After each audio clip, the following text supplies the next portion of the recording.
উৰিয়ামঘাটত চানা খাই অসুস্থ 40 গৰাকীকৈ লোক।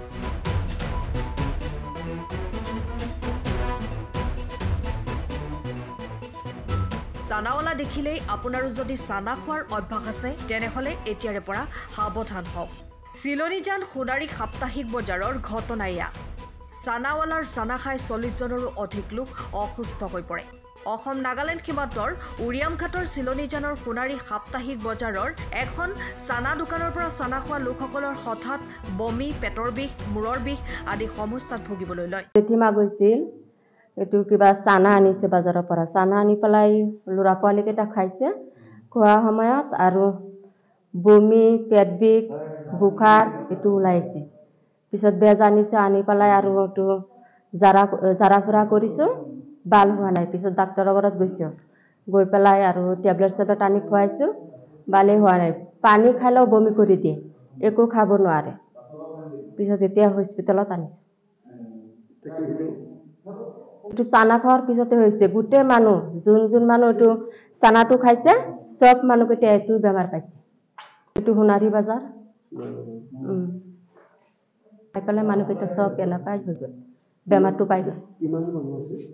বহুত মানুহ, এইটো আদিবাসী মানুহকেইটা আছে, নেপালী মানুহ আছে, মিয়া মানুহ আছে, চব মানুহ যোন মানুহ এইটো চানাটো খাইছে সব মানুহকেইটা এনেকুৱাই পাইছে বেমাৰটো। ততাতৈয়াকৈ উৰিয়ামঘাট আদৰ্শ চিকিৎসালয়ত প্ৰায় 40 গৰাকীকৈ লোক চিকিৎসাধীন হ'বলগীয়া হয়। বৰ্তমানে আটাইকেইজন ব্যক্তি বিপদমুক্ত বুলি চিকিৎসকে জানিবলৈ দিয়ে।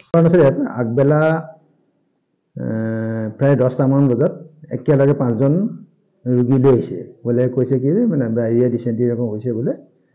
তাৰপৰা তেওঁলোকে আহি ক'লে যে আমি আৰু কি বোলে হিষ্ট্ৰীটো লওঁতে ক'লে আমি ৰাতি পাৰ খালোঁ, পাৰ খাই পেলাই আমাৰ এইটো হৈছে। তেতিয়া আমি বোলো পাৰ তোমালোকে খাইছে নে আৰু খাইছে। তাৰপৰা তথাপি আমি সন্দেহ কৰিলোঁ পাৰ চাগে জালুক চালুক দি কিবা সন্দেহ এনেকুৱা হৈছে নেকি, পাৰ খাই হৈছে নেকি। তাৰপাছত তেনেকৈ গ'ল। পাছত গৈ পেলাই তেওঁলোকক ট্ৰিটমেণ্ট দিয়া হ'ল।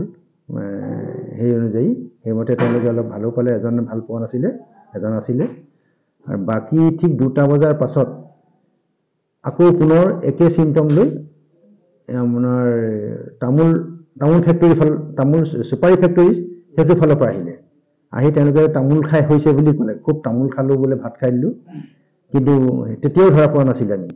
কিন্তু লাষ্ট আমাৰ 4:30মানত আকৌ আহিছে। তেতিয়া আকৌ ক'লে বোলে, তেতিয়া আৰু 10টামান আহিলে। আহিব তেওঁলোকক হিষ্ট্ৰী লৈ ক'লে আমি কেনেকৈ হ'ল, তেওঁলোকে ক'লে যে আমাৰ এনেকৈ আমি চানা খাইছিলোঁ বোলে তাত। আৰু এতিয়া তাৰমানে তেওঁলোকে চানা খাই ৰাতিপুৱাৰ পৰা বহুতৰে হৈছে। বহুতে মানে স্থানীয় কিছুমান আছে মানে চিকিৎসাৰ তেওঁলোকৰ তাত মানে ট্ৰিটমেণ্ট লৈছে। সকলো চিমটমবিলাক একেই, জ্বৰ, বমি আৰু ডায়েৰিয়া, আৰু কিছু অকল জ্বৰ আৰু মাথা বিষ হৈছে আৰু পেট বিষ হৈছে অলপ। এতিয়ালৈকে সৰ্বমুঠ আউটডোৰৰ পৰা আৰম্ভ কৰি ইমাৰ্জেঞ্চি লৈ 29জন হ'ল বিপদমুক্ত। সকলো বিপদমুক্তই।